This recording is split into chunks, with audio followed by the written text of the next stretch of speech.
Hey everybody, so I'm going to show you this situation that it's hypothetical, theoretical, fictional.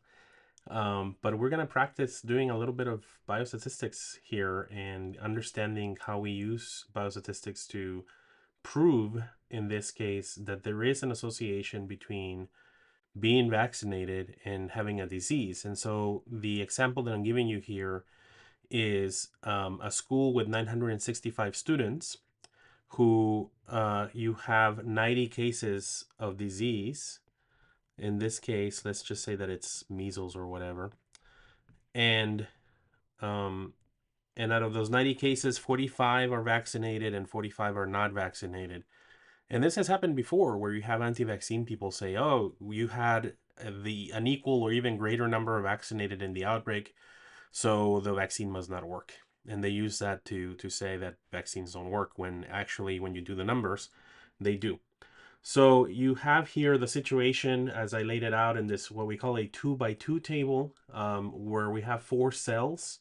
Cell A is 45, meaning people who have measles and were vaccinated. Cell B is 800, meaning people who were vaccinated and don't have measles. Cell C is 45, meaning people who are not vaccinated and do have measles.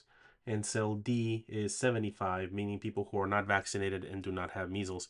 And I hope you can kind of already tell, right, what the situation here is. It has to do with proportions, it has to do with odds, it has to do with risk. But we are going to do three things. We are going to first calculate the what we call the chi-square of this 2 by 2 table. Then we are going to, after that, going to do 95% confidence intervals of the relative risk and the odds ratio. And then to really bring it all home, we're going to do a test of the difference of proportions. And so I'm going to walk you through it. It's gonna be a little bit of a video. It's gonna be a little bit long, but we will walk you through it slowly and give you plenty of examples. So with that, let's go on to number one, the chi-square. So chi-square, the formula for this value is the sum of the observed minus the expected square over the expected of all the 4 cells. And so you remember I just told you cell A is 45, cell B is 800, cell C is 45, and cell D is 75. And this is what we observed. So how do we come up with what we would expect? So when you look back at the 2 by 2 table, you will see that that the row total 845 for A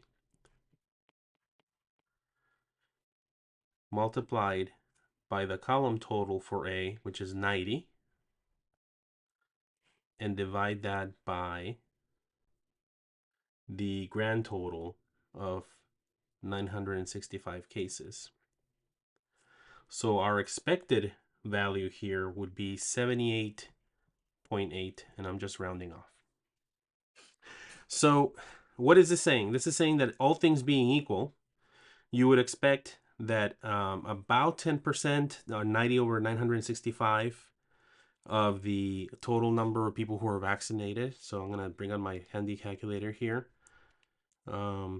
So 90 out of 965, or 0.93%, I'm sorry, 0.93%, would be in A if all things were equal. So 0.93 in A, 0.93 in B, I'm sorry, 0.93 in C. So the number of people sick over the total. But you multiply that times the number of vaccinated, and it's 78.8.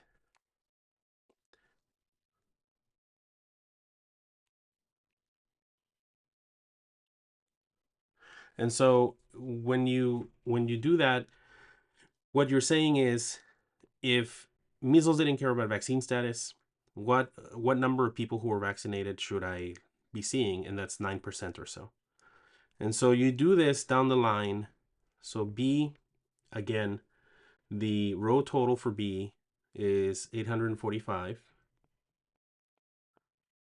and the column total for B is 875. Right? You go down the line, and that over 965. And so here the value is actually quite low, 1.49. And I'm not going to bore you with all the math, but I will tell you that it is 102.37, and for D it is 10.52. So we go back to our formula for the chi-square. We add all of the expected. And when we add all of the expected to do the chi-square calculation, and notice that we square the values up here. If we square those values, we're not going to get a negative. And so the distribution of the chi-square statistic, if you do this over a lot of tests, a long time, the distribution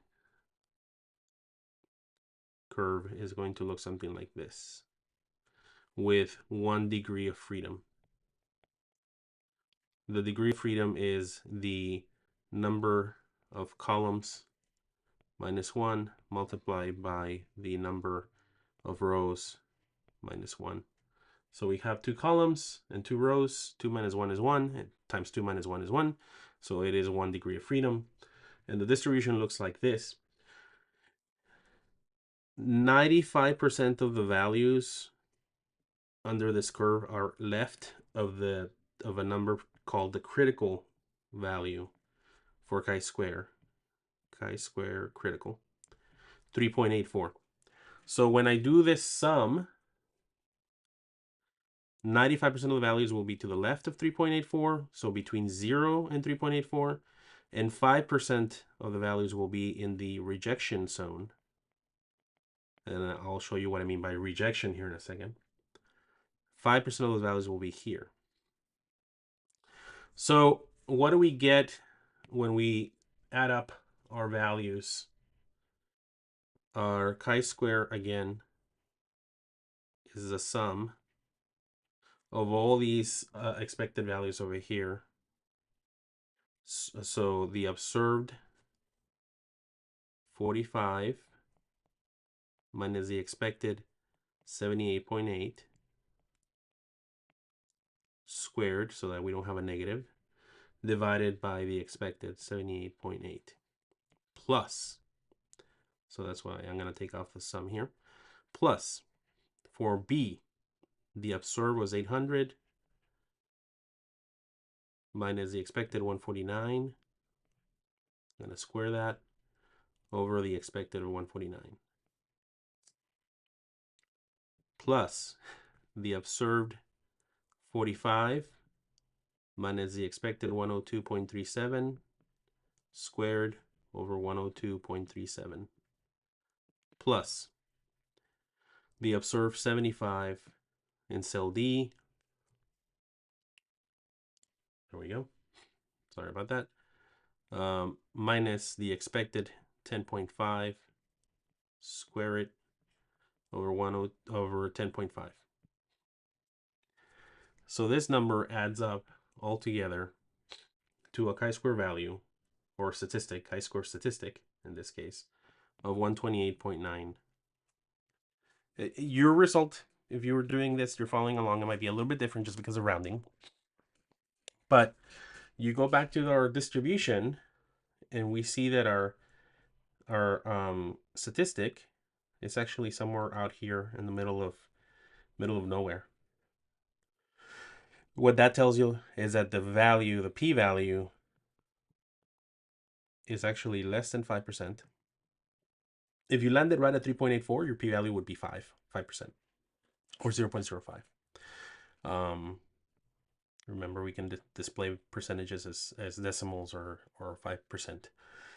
Anything higher than that, as you're moving out, the p-value was going to decrease. And in fact, when I did this on the computer, the p-value was extremely small. It had a lot of leading zeros after the decimal point. But what are we doing with this? Why are we saying, well, it's in the rejection zone. What are we rejecting? So, good question. We have two hypotheses. The null hypothesis is that there is no association between vaccination and disease. The alternative hypothesis is that there is an association between vaccination and disease.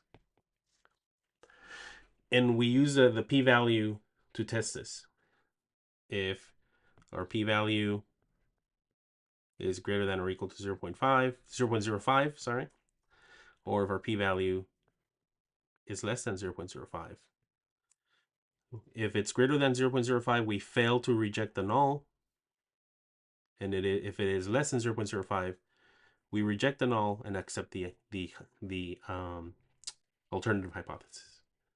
So our p-value was very low, right? Because we were looking at a number that is out here, 128.9, and it's certainly way out in the distribution. And remember, we talked in previous lessons about the different kinds of distributions that are out there, and here we're using the chi-square distribution. And so, yeah, this proves that there is an association between vaccination and the disease. We don't know what that association is.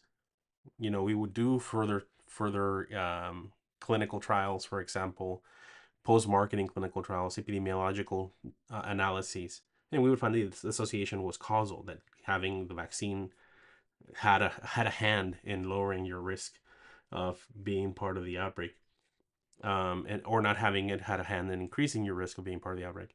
But for now, suffice it to say that statistically, there is an association between the vaccine and the disease, because our p-value is so low, because our chi-square value is so high, it is beyond the critical value for 1 degree of freedom, which is a 2x2 table. And you can see if we expanded this table, right, if it wasn't just vaccinated, like vaccinated and vaccinated and then by race, you would have an enormous table. That's where you start looking at the different degrees of freedom.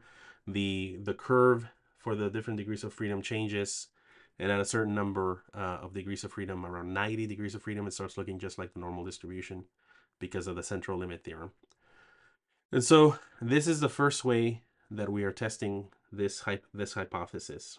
Now let's go ahead and do the 95% confidence intervals for relative risk and odds ratios. So this is our second way of doing this. And you'll see that they're all associated. They all have kind of the same underlying theory behind them, and it has to do with that chi-square distribution and what it looks like. So first, let's look at the attack rates among the vaccinated, which is 45 out of 845 were sick, or 0.533. And the attack rate for the unvaccinated is 45 out of 120, or about 37.5%. And when we put one number over the other, we get our relative risk of 0.1421, meaning that the people who were vaccinated had a relative risk, or a proportion, 0.0533 divided by 0.375, which is 0.1421, or that they had about 85 or so % less risk of being being sick than the unvaccinated people. Now, we've talked before about how things are random, right? There's randomness to everything, and we need to account for the variability in the observations. And so this is a sample, right? And this is not the population that we're looking at. This is a sample of the population in this school. And so we need to account for that. And so we calculate what are called standard errors. You might have heard it referred as other things, but it's a standard error of the natural log of the relative risk. What is the natural log of the relative risk? The natural log of the relative risk, you go into your calculator and find ln, and you put in ln for 0.1421, and you should get negative 1.95. Now that is a very precise number, negative 1.95, but you have to account for that randomness, right? You have to account for that standard error. And so the formula for the standard error is a little complicated, but let's do it slowly. It is the square root of 1 over the A cell plus 1 over the C cell minus 1 over the vaccinated, or A plus B, minus 1 over the unvaccinated, total unvaccinated, C minus D. And that 1 over A is 1 over 75 plus 1 over 75 minus 1 over I'm sorry, A plus B. I'm losing my 845 minus 1 over 120. And what you end up with is the square root of all of that, which turns out to be 0.23. So our formula for the 95% confidence interval is, I'm going to write it in black, negative 1.95 plus or minus 1.96. And if 1.96 sounds familiar, it is because it is the critical value for the z-score for 95%. And it will keep coming up a lot, and a lot of statistics that we're going to be looking at is going to keep coming up. So we multiply that times the standard error that we just calculated, and we get two values. We get negative 2.4 and negative 1.5. But remember, these are natural logs. So what we need to do is exponentiate them. So if you find on your calculator the little e for the exponentiation of these numbers, then our confidence interval is actually 0.09 to 0.22. So what are we saying? We are saying that we are 95% confident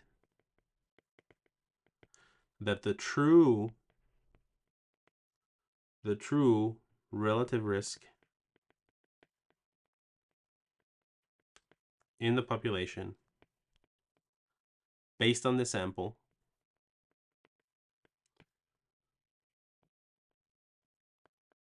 is somewhere between 0.9 and 0.22.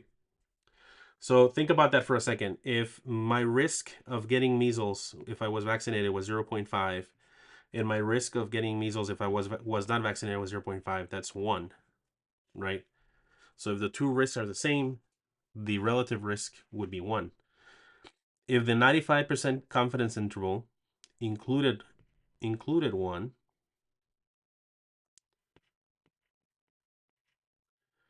if the 95% confidence interval included 1, then that would mean that there is a good chance within the 95% confidence that the two are the same. But it does not include 1. It is actually somewhere over here, 0.9 to 0.02, somewhere over here. And it does not include 1.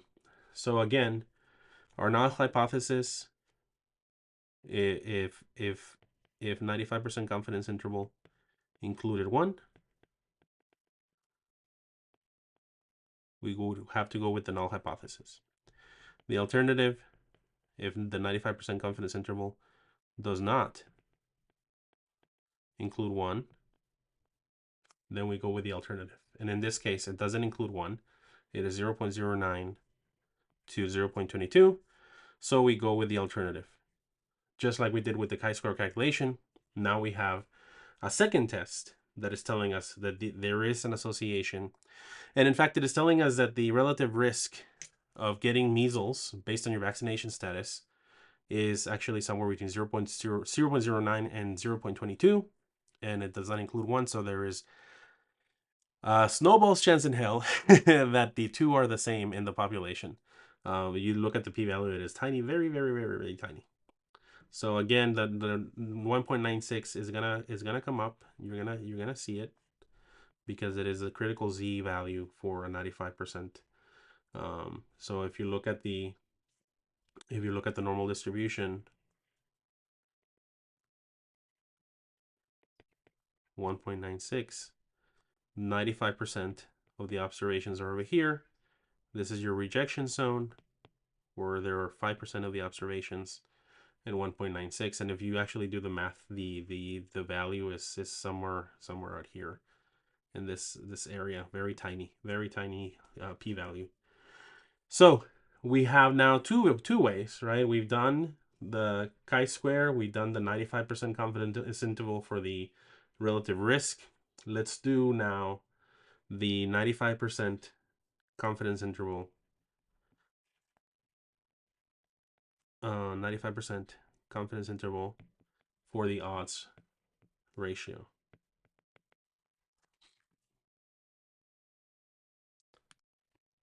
So the odds ratio is, instead of calculating risk ratio, we calculate odds of disease. And so the odds of disease if you're vaccinated is 45 over 800, and the odds of disease if you're unvaccinated is 45 over 75. And this ratio between these two numbers turns out to be 0.9375. Sorry, 0.09375. Always double check your math. You have to double check your math. So that's your odds ratio. Just like we did before, we have to do this on a log scale for math purposes that I will get into later if you want me to get into it. But just know that this is how we do it. The standard error is the square root of 1 over a plus 1 over b plus 1 over c plus 1 over d. And this turns out to be 0.2427.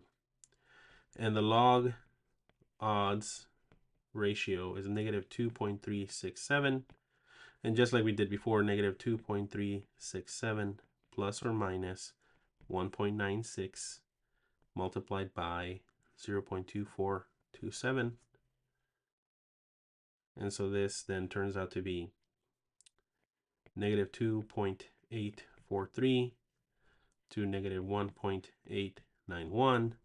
But because we're dealing in the log odds, we're doing it in the natural log, we have to exponentiate. And when we exponentiate, we actually get 0.058 to 0.151. So again, we are 95% confident that the true odds ratio between vaccinated and unvaccinated in the population based on the sample, and I'm telling you all this because this is how you have to word it, is between 0.058 and 0.151. Similarly, if my odds of disease, if I were vaccinated, is 0.5, and my odds, if I'm not vaccinated, is 0.5, then my odds ratio between the two would be 1, right? Similarly, you don't want the confidence interval to overlap 1. So it starts over here at 0, it goes into infinity, 1 is somewhere along the way. And if it overlaps 1, then we have to accept the null hypothesis. It does not. It's over here between 5% and 15%, or 0.05 and 0.15. So it's over here. It does not overlap 1. So we reject the null and accept the alternative. which is that the odds ratio is not 1. Or that the odds between the two, the odds of getting disease based on your vaccination status, is not the same as your odds of getting disease based on being unvaccinated. So now you have 3 ways that we have proven this. We have done it with the chi-square, we have done it with the 95% confidence interval for the relative risk, and we have done it with the 95% confidence interval for the odds ratio. Let's do one last confirmation, just in case, those anti-vaxxers are on you and they're like, no, I want one more biostatistical proof that this is not the case. And so then we are going to do a test of proportions, which asks, are the proportion of sick kids in each group, vaccinated and vaccinated, are they statistically significantly different? And so our null hypothesis here is that the proportion in the vaccinated is equal to the proportion in the unvaccinated. Our alternative is that they are not the same. Okay. Your critical Z value, remember, 1.96. So we're going to calculate a Z-score, and we're going to compare it to our critical value. Remember again, in the normal distribution, 1.96. Anything greater than that is in the 5%, is 5% of the values. Anything smaller than that is 95% of the values. Well, this is the rejection zone where we reject the null, and the other zone over here is where we fail to reject the null. So what are we going to get? So our proportion of vaccinated is 0.0533. Our proportion in the unvaccinated is 0.375. We had calculated that way back here, remember, up here, and when we're looking at the proportions, we're looking at the risks, right? It's kind of the same as your attack rate. So again, we're using the same principles, the same mathematical principles. Our pooled, what we call the pooled proportion, is 90 over 965, which is equal to 0.933. Does that look familiar? Is because we did the calculation up here for the overall attack rate for if all things were equal. Remember, the expected. So it's kind of the same mathematical ideas. Our standard error, we don't have to worry about putting this on a log scale because this one can go negative and it can go positive. Why can it go negative and positive? Sorry, I forgot to mention something here about this, is that you can have negative 1.96, and so you have 2.5% over here and you have 2.5% over here, and then you have 95% in the middle. And so because your statistic can go negative or it can go positive, it tells you if it's significantly in one way or another. I'll explain that in a second. So because of that, you don't have to do the log. You have to do the log transformation if you don't want to deal with negative numbers, because proportions, right, fractions cannot be negative. You cannot have a negative number of vaccinated kids divided by a positive number of unvaccinated. It just doesn't work out in the real world. So our pool proportion is 0.933. Our standard error, the formula, is the square root of that pool proportion multiplied by 1 minus that pool proportion multiplied by the sum of 1 over the number of vaccinated kids plus 1 over the number of unvaccinated kids. And so the standard error, when you do the math, it turns out to be 0.0284. So now our 95% confidence interval in the difference of proportions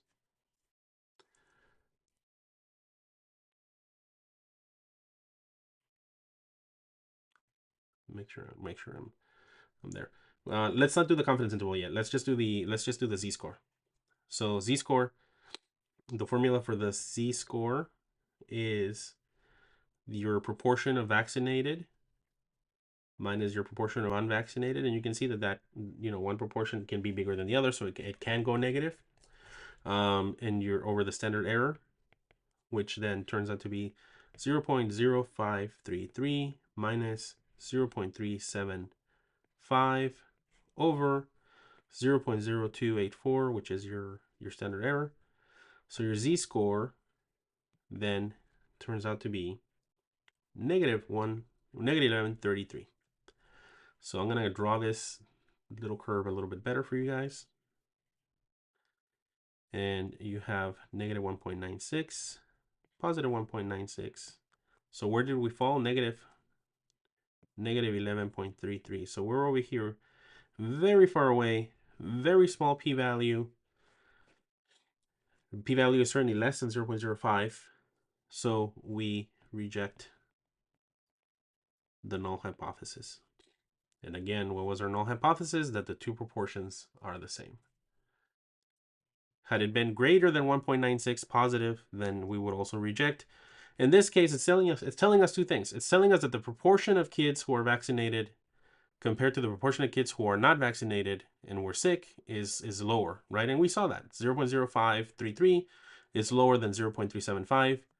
You could do this test the opposite way, and it would give you the same. It's just that it would be up here somewhere, right? And so you're just getting a couple of things of information. Number one, the proportions are not the same. Number two, the proportion for the vaccinated, or PV or P1 in the formulas, is less than P2.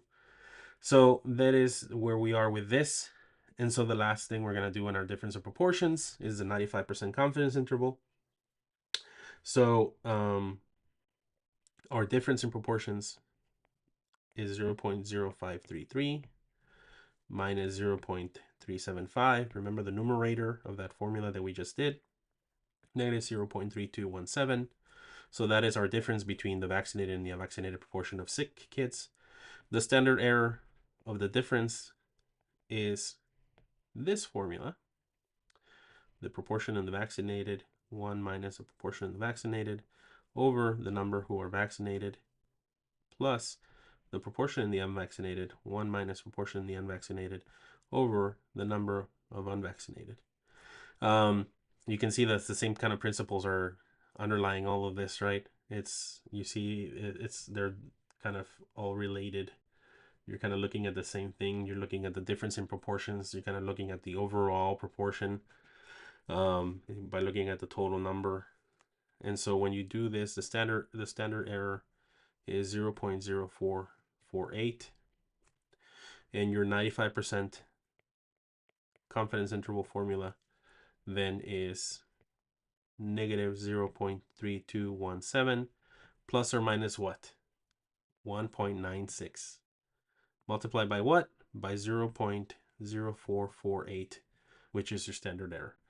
So if you look at the formulas for the 95% confidence interval, it is the difference that you're testing, or the ratio that you're testing, plus or minus a critical value for z, which is 1.96 because of the central limit theorem, multiplied by the variation that you're looking at, the standard error, right? And so all of these formulas, they're all related. It's all in the same realm of math, of statistics. And so this turns out to be negative 0.4095 to negative 0.32339. So what is this saying? What is this saying? We are 95% confident that the true difference between the vaccinated kids and unvaccinated kids, the true difference in the population, is between the difference, negative 0.4095 and negative 0.2339. Same example as before. If the proportion of vaccinated kids was 0.5 and the proportion of unvaccinated was 0.5, then my difference would be 0.05 minus 0.5, which is 0. And so in this case, we go from negative infinity to positive infinity. And we are at the halfway point is 0. If our 95% confidence interval overlapped 0, then we would fail to reject the null. But because it doesn't, it's negative 0.4 to negative 0.23, so it's really out here somewhere. Then we reject the null and accept the alternative. And what is the alternative? The alternative is that there is a difference, and that difference is statistically significant. So now you have these very similar mathematically ways of proving that the vaccine is protective against the disease at a statistically significant level, meaning that this observation that you just did was not by chance, meaning that what you observed was different than what you expected, meaning that in the long run, if you were to repeat this over and over and over again, you would still continue to see that same difference. Your confidence interval is telling you that you're going to have 95% of the results are going to be in that range, but they're not going to overlap 1 in the case of the risk ratio and the odds ratio, and they're not going to overlap 0 in the case of the difference of the rates. So I will post this this document here, this little note here, along with this video, so you can have it as a reference. You can study it. If you have any questions, any comments, concerns, constructive criticism, I look forward to it. And so thank you so much for your time, and I appreciate it.